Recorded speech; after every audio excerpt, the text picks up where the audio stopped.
Hi, and welcome to our Spur of the Moment stream. I am your host, Sarah, joined once again by my co-host, John, and the man who needs no introduction, former UN weapons inspector and Marine Corps intelligence officer, Scott Ritter. How are you today?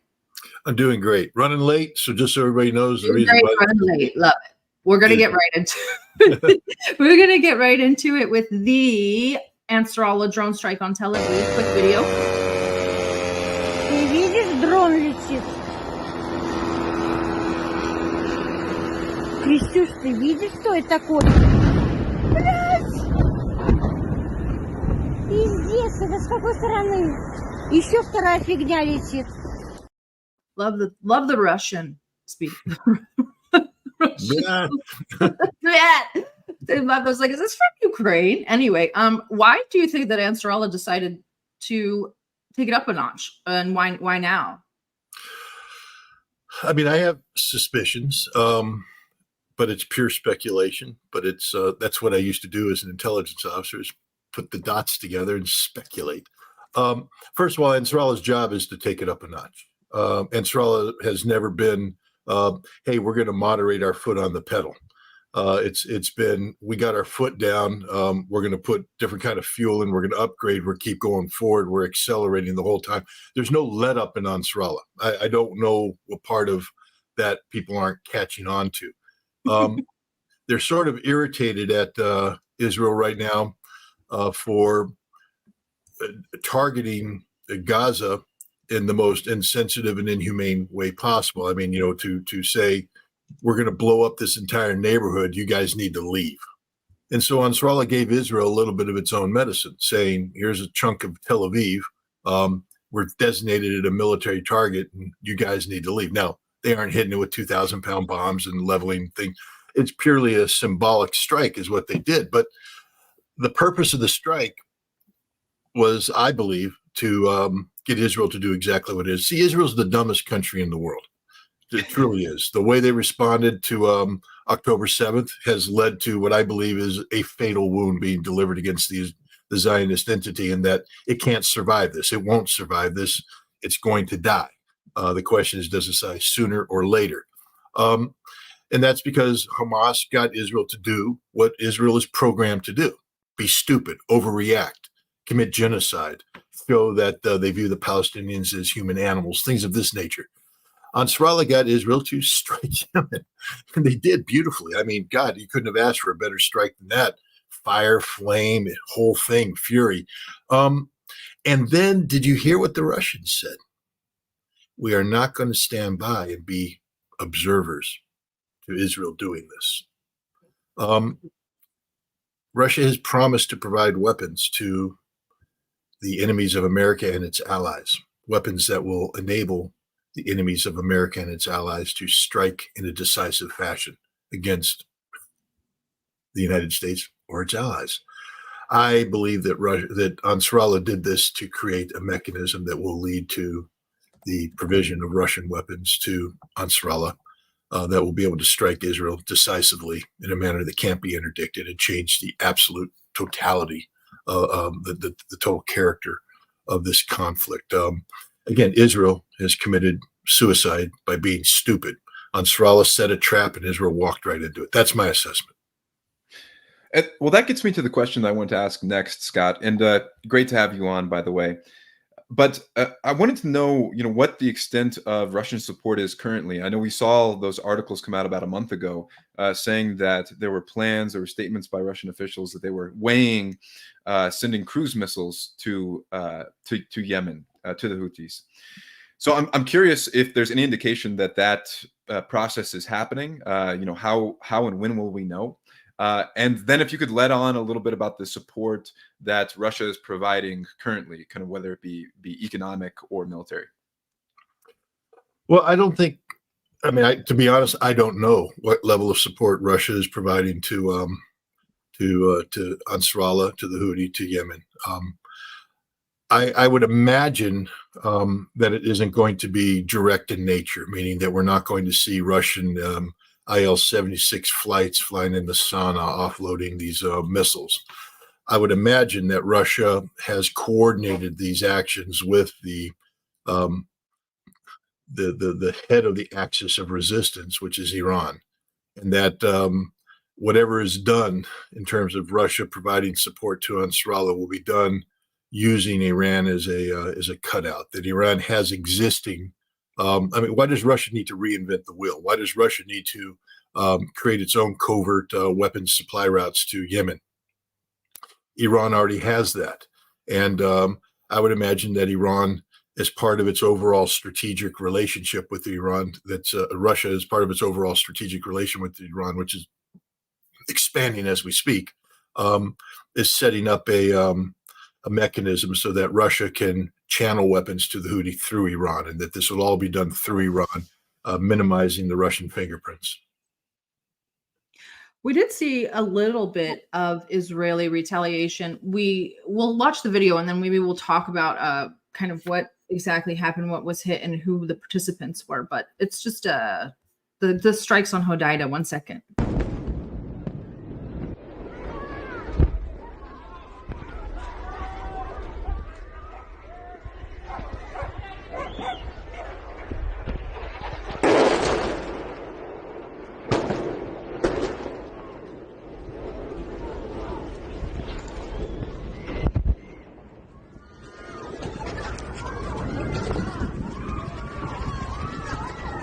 يا نسيم يا نسيم الدنيا حركان لا اله الا الله. Interestingly enough, I guess they hit the fuel farm. Apparently, we got mixed information. Between 12 and 25 Israeli jets, possibly with the participation of F-35s and maybe even an Italian fueler. What do you think about this sort of response hitting the fuel farms? Well, I think it was done it's done to send a signal, to send a message. It's fire and fury, literally. They hit the fuel farm. It's not going to stop any missiles being flown against Israel. So it's clearly not a how do we prevent the missiles from being flown by striking ammunition storage. Israel, knows that the United States already tried that, couldn't do it. I mean, we had an aircraft carrier battle group parked off of the coast. We've been flying, our aircraft against Yemen for some time now. We couldn't stop it. So Israel can bring 25 aircraft. Man, I'm scared. I'm quaking in my boots. F-35s, the best aircraft in the world.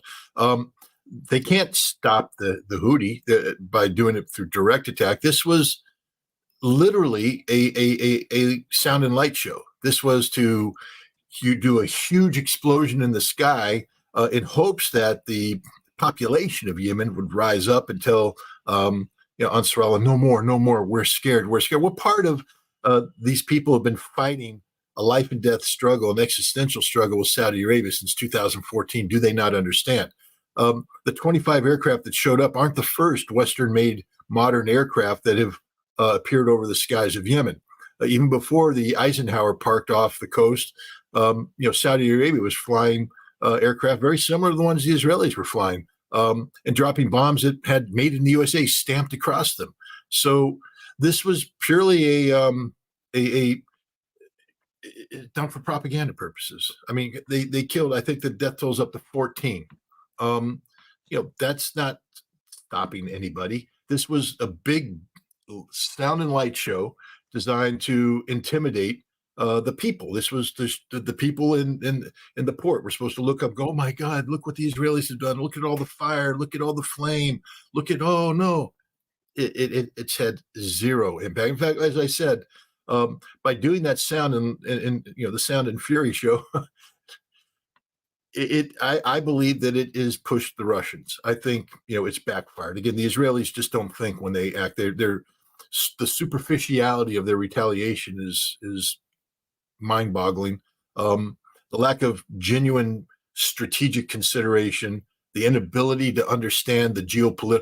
A damn drone hit a building, killed one guy. Take the hit, man. Take the hit. Improve your air defense. Don't escalate. Because what you're done now, you idiots. And I'm glad. I mean, this case, that's useful because their idiocy is leading to their defeat, which I promote with all my heart.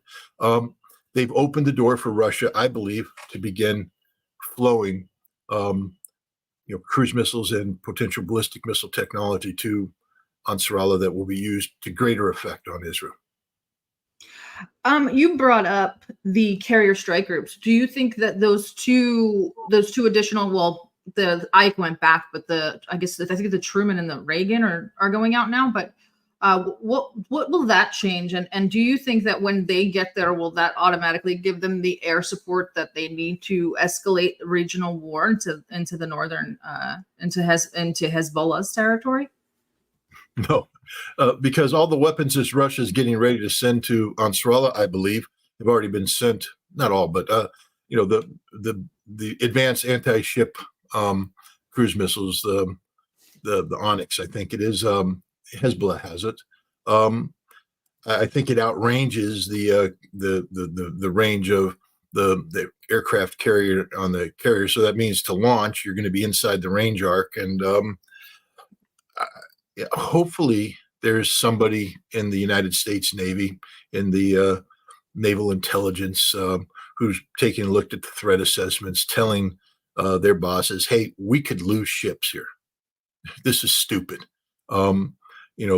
We don't want to be parking a carrier battle group off the coast here, because the area denial weaponry that Hezbollah has the potential of penetrating our air defenses. And do we really want to take that risk? Again, we're talking about, 2 carrier battle groups worth of aircraft. Israel has aircraft. Israel doesn't need American aircraft. The complexity of joint targeting, deconfliction. I mean, the best thing for the United States to do is keep the damn aircraft carriers away. It's because all the aircraft carriers do is give the Israelis a false sense of strength. Oh, we're backed by America, 2 carrier battle groups. Maybe we can pull this off, even though their military knows that they can't pull it off, that it's hopeless to go to war against Hezbollah at this point in time. So for once, I'd like to see the United States do the right thing, which is keep carrier battle groups home and send more diplomats. That would be interesting, but that's not how we're wired. That's not how we're programmed. That's not what we do. So we saw that we just watched the Israeli response. The Ansarallah did come out with a statement saying that they've already won. If they could go, I think they said, if we could redirect your attention to us for a night and away from Gaza, then that's a victory. And then they said that they will be retaliating in kind. We expected it to be last night for me, but it didn't happen. Do you expect it soon, or do you now expect them to wait with your thoughts of Russia sending some arms over? Well, I'm sure Ansarallah will continue to fire off drones and missiles just to keep the Israelis, off guard or on guard, however you want to do it. Make sure they don't have a nice night's sleep. But the retaliation will come at the time and place and choosing of Ansarallah. They're in charge right now. Israel's reacting to them. That's the old-fashioned OODA loop. John Boyd's get inside the decision-making cycle, and Ansarallah's inside Israel's decision-making cycle. Israel's reacting to Ansarallah, not the other way around. And this will happen, when and where Ansarallah wants it to happen, using the resources Ansarallah wants to dedicate to that task. I have one more before I give it over to John for if he has any more questions on this topic. But Lavrov, you brought him up earlier. I wanted to hammer this home a little bit, because he did say, and I want to just read the direct quote, "I cannot make this any more clearer. The Russian Federation will not remain an observer of an escalation and will take its responsibilities." Look at Syria as an example. You mentioned the arms. How close do you think Russia is to actually getting a little bit more involved, more tangibly, or what do you think this will look like? What do they mean by we'll no longer observe? Do you think that they'll just beef up in Syria, etc.? It was it was a bold move for Russia to go into Syria, and the geopolitical tensions that existed in when they went into Syria, I think 2015 September, pale in comparison to what exists today. So, anybody who thinks that Russia is going to fly some sort of military task force into Yemen and park itself in Sana'a, I think that's a bridge too far. So I don't see a Russian military deployment. It just could go south real bad for Russia. And I don't know if they're ready for an additional, point of conflict at this time. They have their hands full in Ukraine. I mean, they're winning, but it ain't easy. It's expensive, and they have a job to do there. And I don't see them picking a direct fight, in Yemen. I think Russia will do the indirect response. I think Russia will work with Iran. They have a very developed and developing strategic relationship with Iran. One that has a public face to it, and one that has a not public face to it. And I think we're going to be seeing a lot more of the not public face of this relationship. I think you're going to see the Houthi, become more lethal, more capable, and I also think you're going to see that Hezbollah may have some weapon options provided to it that are not known or suspected by the West, that go beyond the Onyx anti-shipping cruise missiles to other things. I think Russia's serious that you don't get to do the damage to Russia that's been done to Russia by American and European made weapons and walk away scot-free. Russia isn't going to be in the business of sinking an American carrier battle group. But if the United States wants to take the fight to Hezbollah, Hezbollah may very well be in the business of sinking an aircraft carrier, and they may do it with a Russian weapon. So I wanted to get a little bit back to Yemen and the psychological implications for Palestine. As you noted, the drone strike on Tel Aviv and the response, I think, showed the insecurity and the instability that the Israelis feel kind of inherently, and we see that building. And of course, as you mentioned, they're striking people with nothing to lose, right? People that have endured years of blockade, starvation, famine. These are people that have stood up to a U.S.-led naval coalition and basically dissolved it with very limited resources, created significant complications. To your point, and but I'm curious. One of the things that we saw in the aftermath of the strike and Israel's retaliation was a number of increased activity, in particular in the West Bank, northeast of Nablus. So I'm wondering about your thoughts. Not that the people in Gaza certainly need any other reason to continue fighting, but what the psychological implications of this drone strike were, and the solidarity it kind of demonstrated for the people of Palestine. I mean, it'd be total speculation on my part because I don't have connectivity with Palestinians in Gaza or the West Bank. I have indirect connectivity, but nothing direct. It would be pure speculation as to what the impact was psychologically from a morale standpoint. But I would imagine, just being human nature, when you hear that people are standing up, when you hear that people are committing, that they're supporting you, that it's got to mean something. Hamas is a very sophisticated organization, I mean, I know we don't think that when we see the pajama wearing guys with the sandals emerge from the ground to run out and attack the Merkava tanks. Some people mock that. I don't. I think the courage is outstanding. And I think the sophistication of the design of the defense that has them emerging from the ground is should be respected. But human nature being what it is, to know that there's another entity out there, the axis of resistance, that is actively working on your behalf to strike Israel, to give the Israelis a little bit of what they're giving you, it's got to resonate in a positive manner. But then again, that's just speculation on my part. It's also, I think we have to understand, there's certain families in Gaza right now that are beyond giving a damn. I mean, when you lose what they've lost, when you've suffered what they've suffered, in the period of grieving, I don't think they're focused on much else other than the fact that everything that they thought their lives represented have been torn away from them. And, maybe later they'll come to appreciate what other people are doing. But I just have to emphasize, and I don't know how strongly I can do this without sounding like I'm exaggerating, but this is genocide. I mean, this is the slaughter, the deliberate slaughter of a civilian population on a scope and scale unimaginable. Just think at what we've done. There was a period of time when we were going, saying 35,000, 40,000, and Israel said, it's a gross exaggeration, disgusting, you liars, 188,000. And people are like, oh, that sounds reasonable. Really? I mean, I believe the number, but I mean, think about the leap that was just made there, where we're fighting over whether 40,000 is a gross exaggeration, but suddenly Lancet, a very respected medical journal, comes out and says at least 180,000, could go over 200,000. And we go, yeah, that sounds about right. Do you understand the callousness that's contained in that jump? Just we can go ahead and add another 150,000 to that number. I mean, what's 150,000 amongst friends? That's 150,000 human beings, civilians primarily, because they ain't Hamas fighters.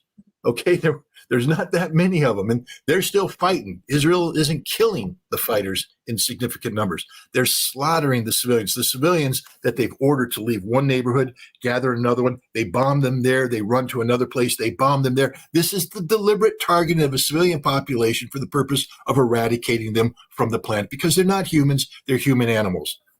And yet the world just isn't. Maybe it's because we're just too callous. We're numb with what has happened here. I don't know what the reason is, but that number should make everybody weep on demand and should make you physically ill. And then it should make you so enraged that you want to pick up a weapon and go to Gaza and kill some Israelis yourself. Now, I'm not encouraging that. I'd like to promote the peaceful stuff, but at some point in time, peace ain't an option. Peace ain't an option. And Israel's getting to that point where the total violent eradication of that state is a desirable outcome. And the callousness has really just been on full display, right? Early on, we saw when Israel was bombing hospitals, moderate attempts to kind of try to deflect and blame. Oh, it was a Hamas rocket. It was, it wasn't us. At this point, we've gotten to a state of affairs where, they're just kind of embracing it and the numbers go up. And the callousness, like you said, is really on full display. But to bring this kind of back from, they are uncovering mass graves of civilians with their hands tied behind, and nobody's saying anything. No one's saying anything. I mean, this is not, an accident. This is not overreact. This is premeditated genocide by the Israelis, and we're letting those bastards participate in the Olympics. Israel needs to be banned around the world. Every nation out there needs to terminate diplomatic relations with Israel. And if you live within striking distance of Israel, you need to act on the International Court of Justice's findings that Israel is an apartheid state and hold Israel accountable. My God, you got Europe pouring billions of dollars into Ukraine, the neo-Nazis, the Banderas, the people who started the fight. And everybody's going, this is good. Divert a fraction of that, and we could take care of Israel tomorrow. It's a tiny little country. I've been there. You can get on top of the hills and look out and see the ocean. Mm-hmm. And it's a very small little country. They're not that good, ladies and gentlemen. They bleed like we do. Do not be intimidated by the Israelis. Do not be afraid of them. And if you're the Arabs, wade into them and slaughter them. Time's up. I am not going to stand by and say this is business as usual, that you get to sit there and slaughter the Palestinian people this way. And nobody else should do that too. I'm not promoting terrorism, but if I were an Israeli and I traveled abroad, I'd be scared because I'm going to use Joe Biden's words, you have a target on you right now. And you deserve it. There's literally no such thing as innocent Israeli today. There's not. There's no such thing as an innocent Israeli. They're all guilty, every single one of them. Now that may get us kicked off of whatever platform we're on, but I apologize. You invited. Just like Joe Biden said, it's not literal, right? It's not just like Joe Biden said. It's a figure of speech. Well, but I did want to ask you one more question on this, Scott. Be careful. I'm going to give you an answer that gets you kicked off. Yeah, we'll find us on Rumble, everybody, or Patreon. We'll see where we end up. We might be pretty limited by then. But I wanted to ask one more question, more specifically about the military strategy, Because at this point, 10 months ago, Israel was saying we're going to finish off Hamas in 30 days, then it became 2 months, and now here we are, almost 10 months later. What Hamas has done really has been historic, hasn't it, in terms of the tunnel system that they've been able to employ? I mean, historians will look back at this as one of the most successful defensive efforts by the Palestinian resistance. So I'm curious to get your thoughts about kind of the historical implications for the tactics that Hamas has used and how the tunnel system, for example, has held up so well even now. Being a trained historian, in addition to a trained intelligence officer, I don't like to write the history until the history is done. Because there's just things that can happen. I don't know what the pressure points have, what pressure points have been put on Hamas. I don't know what the strains are on their manpower. I don't know what the strains are on their ammunition. I don't know what the pressure is on the people of Gaza, because there are limits. As much as I respect them, and they're human beings, and every human has their limit. So I can't sit here and say 100% that Hamas has this in the bag. They don't. There's going to be a whole bunch of fighting left to be done here, and a whole bunch of suffering left to be done. So I can't claim that I know that Hamas is going to ride this out and be victorious. So I don't want to get ahead of the history. But since you asked the question, I don't want to appear as I'm avoiding the question.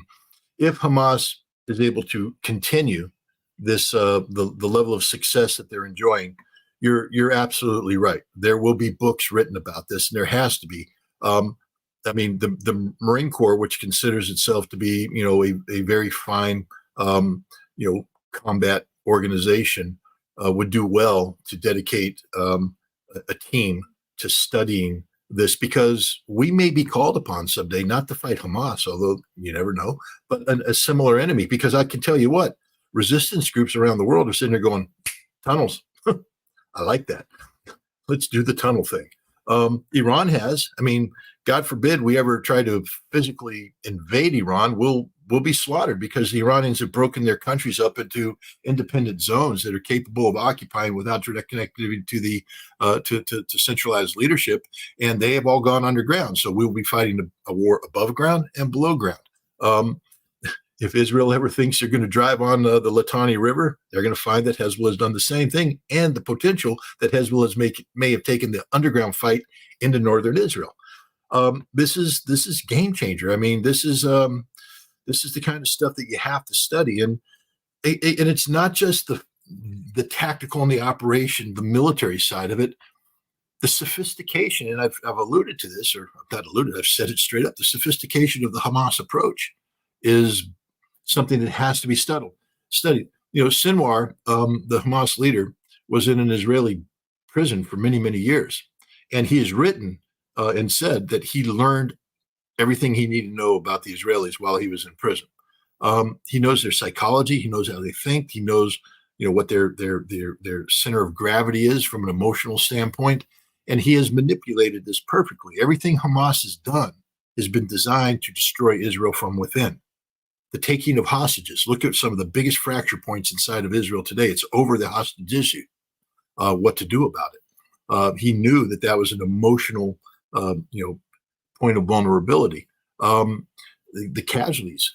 Again, it's not so much the number of dead, although Israel has suffered a significant number of dead.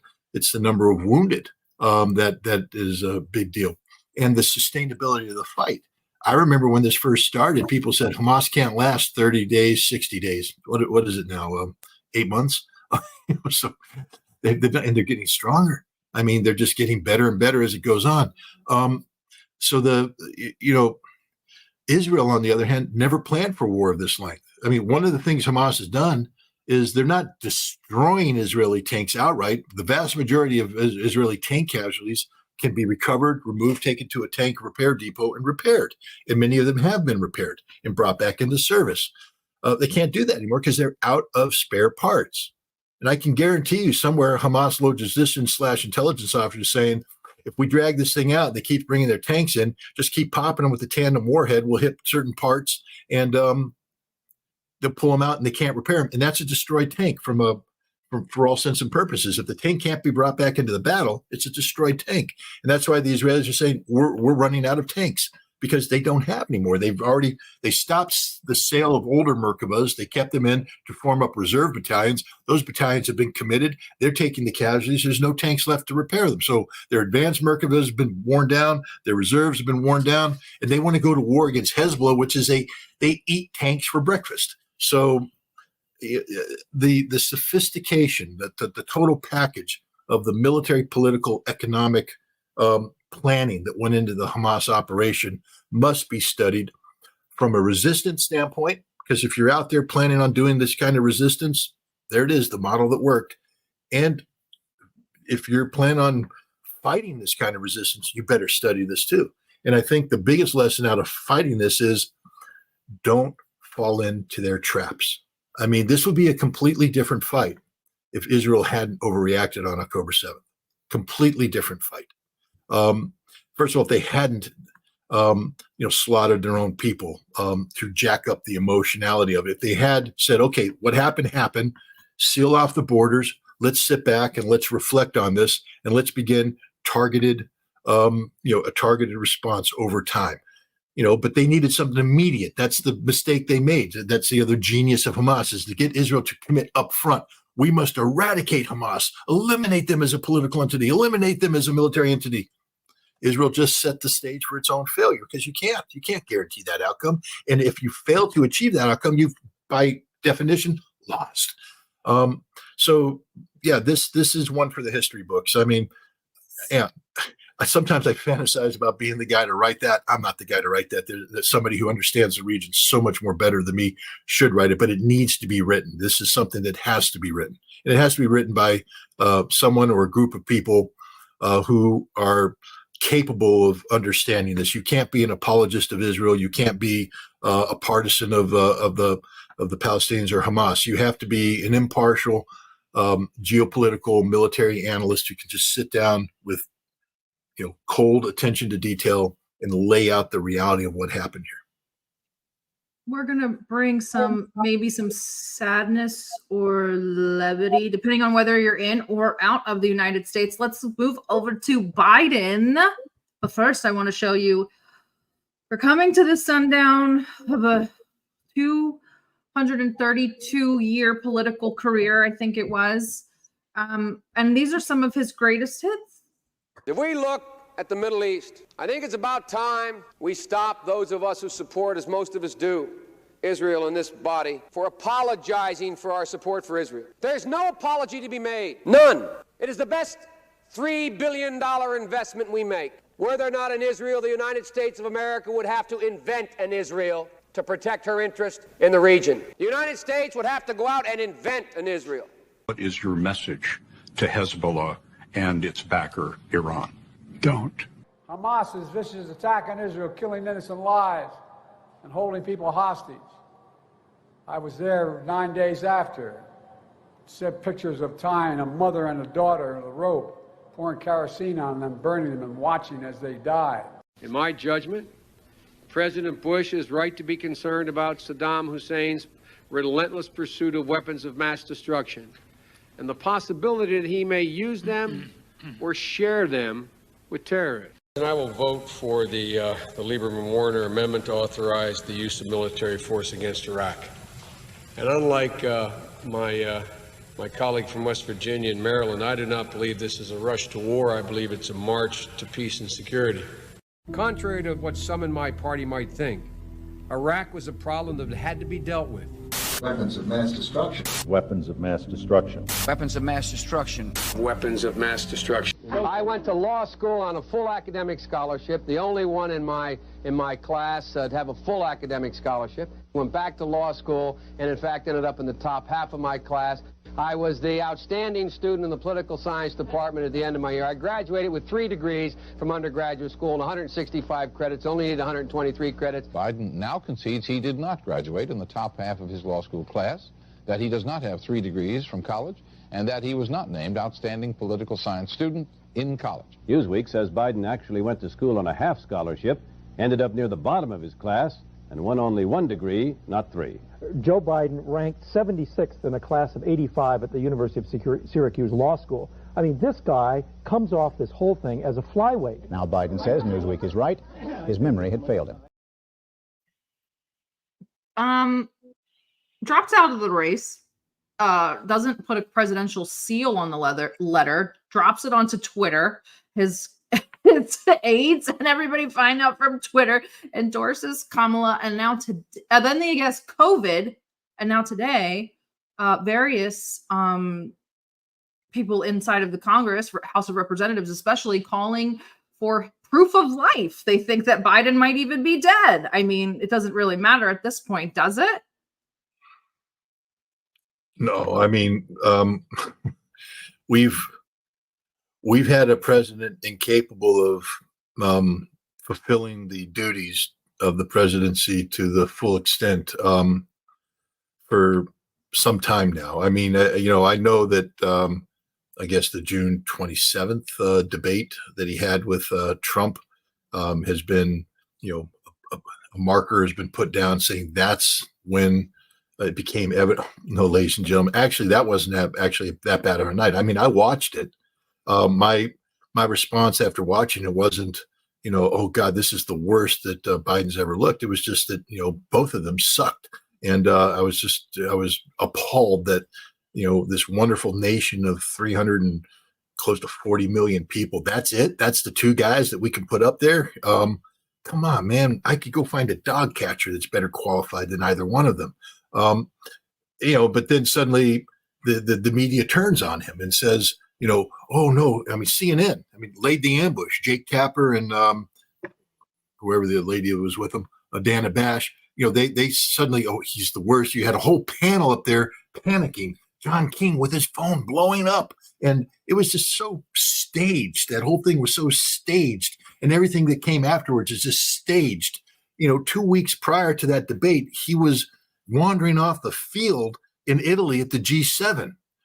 Prior to that, he's been falling off his bike, falling off this thing, can't walk, can't speak, will stop in the middle of a speech, mumble incoherency. He's been doing this for, over a year, and they now pick, now to do this. Why? I mean, because this is a setup. This isn't a sad, story where the man has just devolved and he had to make a brave decision and all this. No. This was a setup by the establishment. For what reason?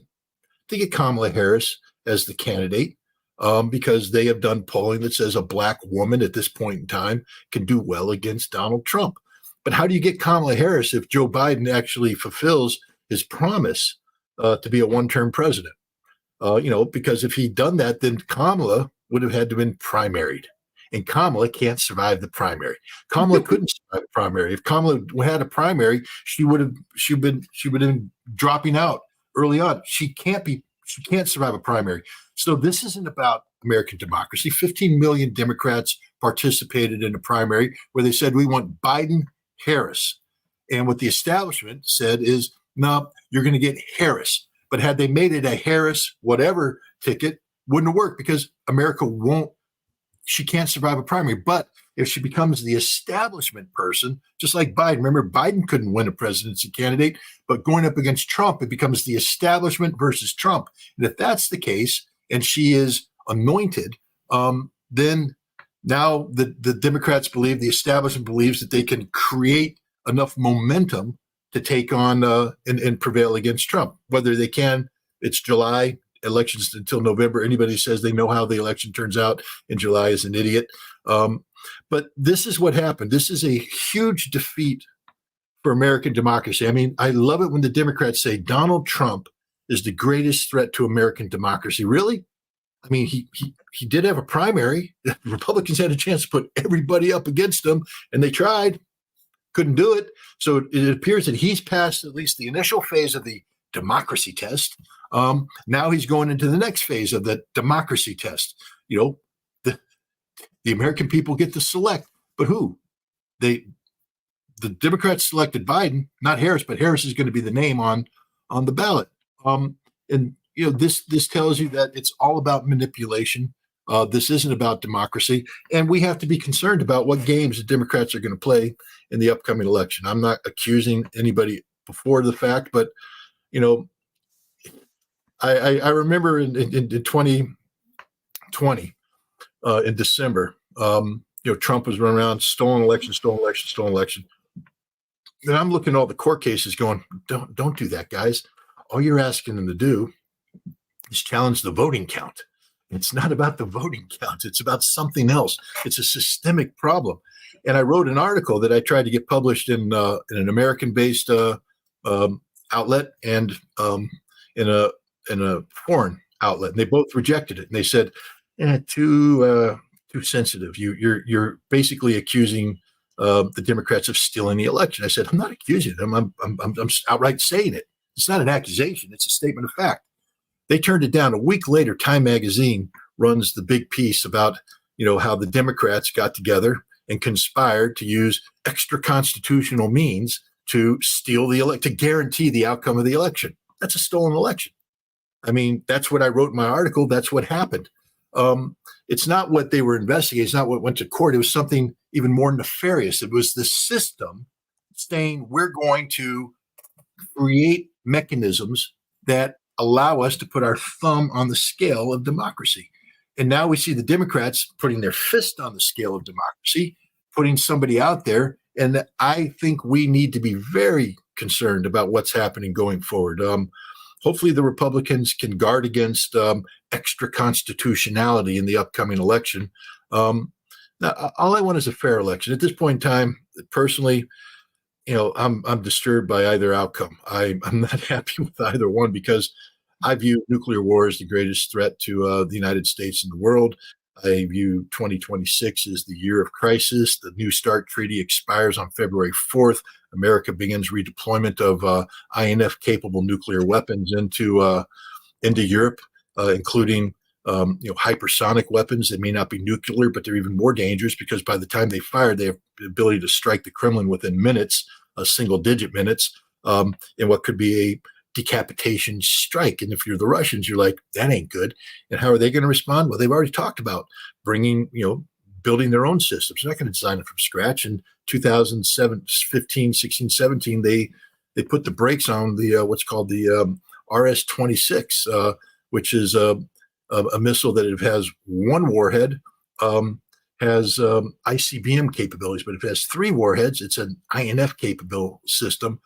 3 avant-garde hypersonic maneuvering warheads, by the way, and they've already produced it. It's ready to go into serial production. They just have to hit the go button, and if they hit that go button, they're going to have those weapons deployed, and then we're going to be back to the 1980s pre-INF treaty, where we were literally on a hair triggers alert on both sides about nuclear war. Able Archer 83. People should go read up on that.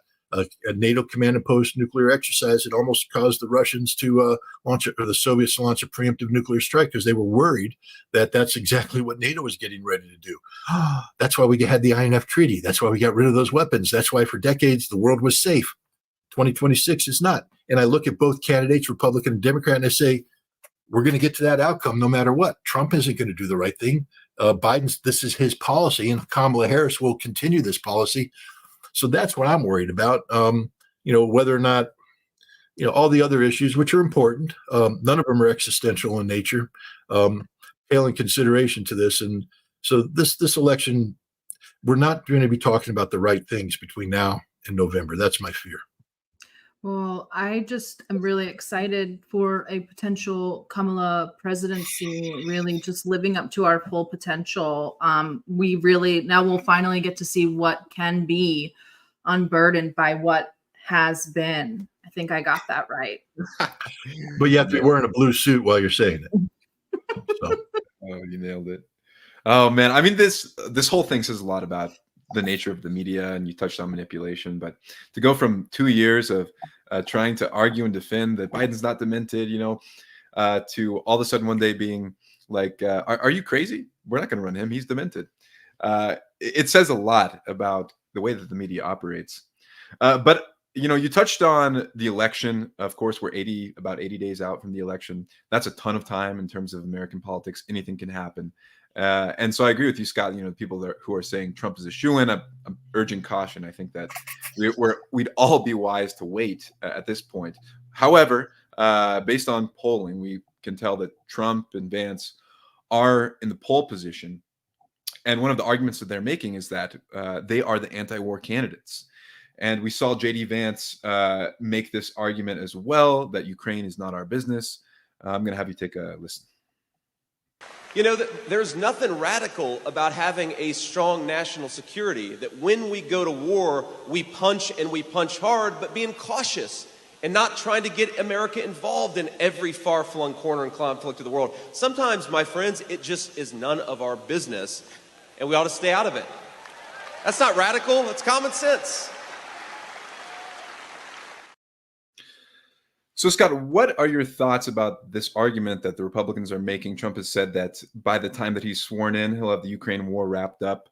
I think, though, that's very dubious, to say the least, but I'm interested to get your thoughts and why this is likely not the case. Well, first of all, I just urge everybody to understand that J.D. Vance is irrelevant. Trump picked him. He's going to be the vice president of the most narcissistic president we've ever had. Trump doesn't share decision-making with his vice president. Ask Mike Pence. Trump doesn't share decision-making with anybody. It's the Donald Trump show. And so only Trump will be making these calls. J.D. Vance, after he was nominated, did an appearance on, I think, the Sean Hannity show, or Sean Hannity, where he talked about, we're not going to be delivering these small little kid blows to Iran. We're going to hit them hard.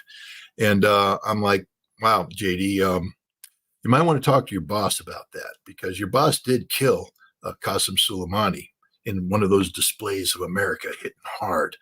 And then, as I recall, had to sit back in silence as Iranian ballistic missiles rained down on the Al-Assad airfield with great precision, sending a signal that Iran could take out any American base it wanted to at any time, inflict hundreds, if not thousands, of casualties.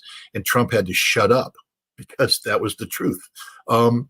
So JD might want to talk to Trump about, overextending, trying to punch Iran, hard. But the other thing, too, is Trump is not the candidate of peace.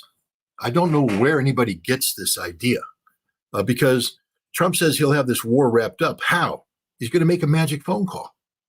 He's going to call Vladimir Putin, and he's going to tell Vladimir Putin, you have to accept our plan or else. And in Trump world, Putin goes, oh, I'm frightened. I'll accept your plan. The Russians have buried around 100,000 soldiers, maybe more. They're not accepting anybody's plan except the Russian plan. They're committed to a course of action that will result in whatever the Russian government decides it's going to be, not what Donald Trump dictates to this. And what happens when Vladimir Putin, as he inevitably will, turns down Trump's proposal, which apparently gives Russia Crimea, but Russia has to give back Zaporizhzhia, Kherson, Donetsk, and Lugansk. What part of the Russian Constitution doesn't he understand? What part of Vladimir Putin doesn't he understand? But the response then is that if Putin doesn't accept this, I will flood Ukraine with weapons. Doesn't sound very peaceful to me. It basically sounds like the Biden strategy on steroids, and it won't work. And then he's going to be stuck with the fact that the weapons that he fled Ukraine with are all destroyed, and Ukraine will be strategically defeated. And then he'll be left, dealing with Russia, empowered, having defeated Ukraine, and NATO in disarray.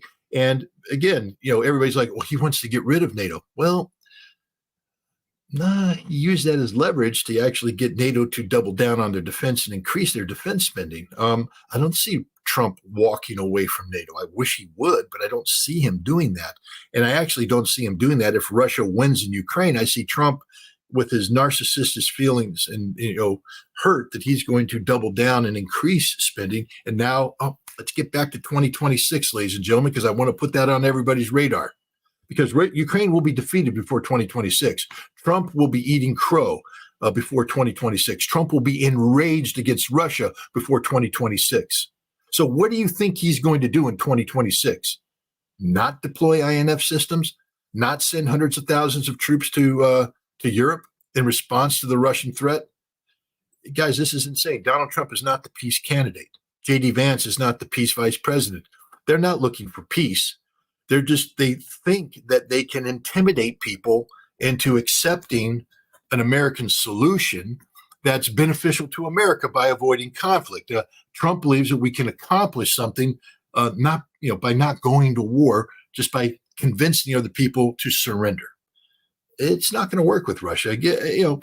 I've been to a couple body language courses. I had to take one that the FBI gave when we were doing a great job interrogating the Iraqis early on in the inspection process, but then the FBI got involved and they put us through another course, and we're supposed to be able to tell how they were lying. It's sort of one of those Robert De Niro, meet the parents, stupidity personified. But the point is, body language is important. Go back to Helsinki when Donald Trump met with Vladimir Putin, and when they both emerged from their one-on-one meeting, the body language. Look at who's looking proud, looking tall, looking confident, and look who's bending over, looking subdued. Trump can't own Putin. Putin owns him. I don't know what Putin has on him. I'm not saying Putin does have anything on him other than being a better leader, more confident in his facts, able to assert authority, in a more dominant fashion. But Donald Trump's the guy that had alpha dog pee all over him. That's what happened in Helsinki, and that would happen in any phone call he has with Putin today. Putin is the better leader. Putin has a stronger nation behind them. Trump, if he is elected, will have a nation in total disarray, because no matter what happens in November, close to 50% of the people will be vehemently against him. He's not leading a unified nation. Russia is virtually a unified nation. Now, of course, there's some dissent here and there, but by and large, the majority of Russians support Trump. I mean, Biden. Whoa, who's senile here? Support Putin. They proved that in March. So there you go. Yeah, you guys, you might want to have me do one of those dementia tests and those cognitive exams. Oh, you have to draw a clock, right? That's the dementia test. One last question, and then I'll let you go, since it is way over an hour. You just addressed Trump and Ukraine. People for some reason are under the guise that Trump will be harder on Israel, but Trump loves Bibi more than Biden loves Bibi. Do you think that Trump will accelerate the war in Israel? Do you think that he will? How do you think that? How will he affect it? Will he turn it over to Jared? Because Jared's Middle East peace plan is still not finished, obviously, because there's no peace. What will happen under a Trump presidency? Yeah. Well, first of all, I think your instincts are right. I think Trump will be even more pro-Israel than Biden. But I will say this: Trump is a transactional person, and he has given an interview where he talked about, that, there needs to be a peace settlement. But in order to do that, both parties need to be willing to enter into negotiations. And only one side doesn't want to negotiate. And he said that's Israel. So he knows what the problem is. It's Israel. But the bigger problem is, by the time Trump comes into office, he can win in November, but he doesn't get to implement policy until January of 2025. Hamas is in control of the story. Hamas isn't going away. Trump is, we're going to bomb them. We're going to do, well, no, you're not. He has to deal with reality. Again, the story, remember when the Global Hawk was shot down over the Strait of Hormuz, and Trump was like, we have to take the fight to Iran. We need to bomb the Iranian sites. And the Pentagon came to him and said, if you do that, Iran will respond. We begin a cycle of escalation that results in us being in a lot of trouble, Iran being in less trouble. And if we're going to then finish the job, it could take months, if not years, to build up the military force necessary to impose our will. And even then, the outcome is not guaranteed, because we have to go a long way. There's no friendly ports. There's no friendly airports. We'd have to seize a port, seize airports. They have missiles. Ships get sunk. Maybe we should just take the loss. And Trump went along with it, which shows some rational thinking. And I'm thinking that when it comes to Israel, Trump is going to actually have to put pressure on Israel to get out of a very difficult situation that Israel's put itself into. The Abrams Accord is dead. Trump is not going to be able to revive that. He's going to learn first day. There is not going to be a return visit to Saudi Arabia where they do the the sword dance. The Saudis are in BRICS. Trump as a businessman should understand what BRICS represents. And it's the end of American hegemony, the end of American dominance, the end of the rules-based international order. He's going to have to adjust to that. So I think Trump's going to have a more sophisticated, Jared Kushner did the dumbest interview of dumb interviews where he talked about, Gaza real estate and all this kind of stuff. Well, I'll tell you what, Jared, why don't you go take your real estate development team over to Gaza and walk around and look at that prime real estate. Don't be surprised when Hamas emerges from the ground, grabs you, takes you down, and slits your throat, because that's what will happen. Israel doesn't control Gaza. Hamas controls Gaza. This is a reality that the Trump administration is going to have to deal with. And the United States lacks the military capability to impose its will on the Middle East anymore. This is another reality. Trump will be briefed by his generals, and then Trump will have a decision to begin a war that he can't win. And Trump doesn't do that. He doesn't begin things that he doesn't have assurances of outcome. He's not a brave man. He's not a courageous man. From that side, he's not a gambler. And so I think when it comes to Israel, that Trump may actually be more moderate than Biden, because he will inherit a situation that's going to be radically different. What the reality is on the ground today, what the reality is around the world. Look, you have an international criminal court, international court of justice finding about Israel. That's the United Nations court. That's the one that means a lot. The ICC is politicized.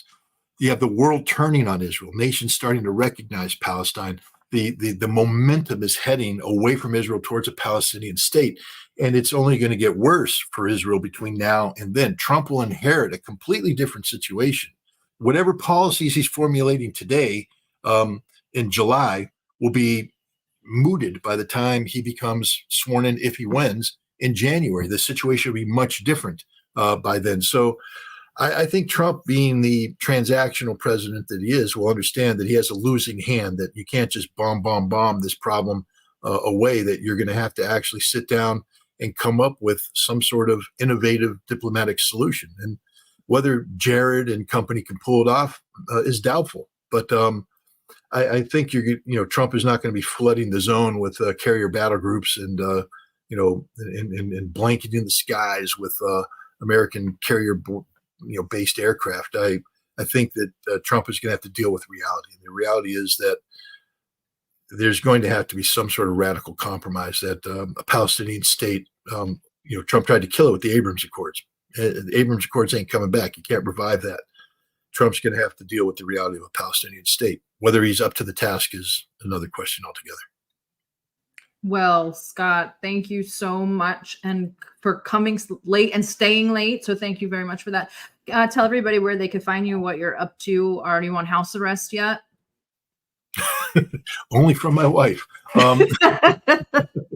No, I am working on getting my passport back. That passport application's been submitted. We'll see what the outcome is on that. You can find everything at scottritter.com, or you can find me on my Telegram channel, which is at Scott Ritter. There it is. TME. I don't know what the TME stands for, but Telegram.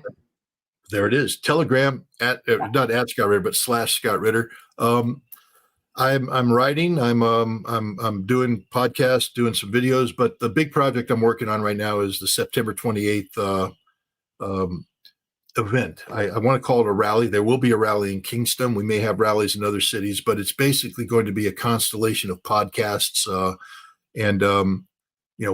I'll talk to you and see if you guys want to get involved. But the goal of this is to raise awareness about the danger of nuclear war and the need for genuine policies to pursue peace, to try and take advantage of a fundamentally divided nation where you have the potential of having tens of thousands of votes in critical states being the deciding votes. And if we can get tens of thousands of people, maybe even more, hundreds of thousands of people committed in critical states, saying that their vote has to be earned, not given, that they'll vote for the candidate that best articulates a strategy to avoid nuclear war, that we might be able to get a discussion about nuclear conflict, arms control into the mix for this election. So that's my big project right now, because I'm not prone to hyperbole or, screaming wolf. I honestly, I've been looking at nuclear weapons and disarmament a long time. We are in the most dangerous situation today than we have ever been in the nuclear area, far more dangerous than the Cuban Missile Crisis. And if we don't do something that radically alters the trajectory of our current policy, the potential of a nuclear war sooner rather than later is real. And I'd prefer to at least go down swinging as opposed to just accept the inevitability of our collective demise. Oh, I'm gonna try to bring it back with some levity. Jesus, we had Mark Sloboda last week, but now Scott, it's like double dose of black pills. All right, thank you, E, for the donation. He said Ritter is always giving great insight. Thank you, Choosy. And then Sancho says, could Kamala choose Cornel West for VP to double down on the blackness angle, her only card to play? Kamala's not black. I suggest you head over to RBN right now. His stream is titled "Black People Hate Her." It's about Kamala. So guys, head over there, and we will see you later this week with Professor Morandi and Hazaldin. Thanks.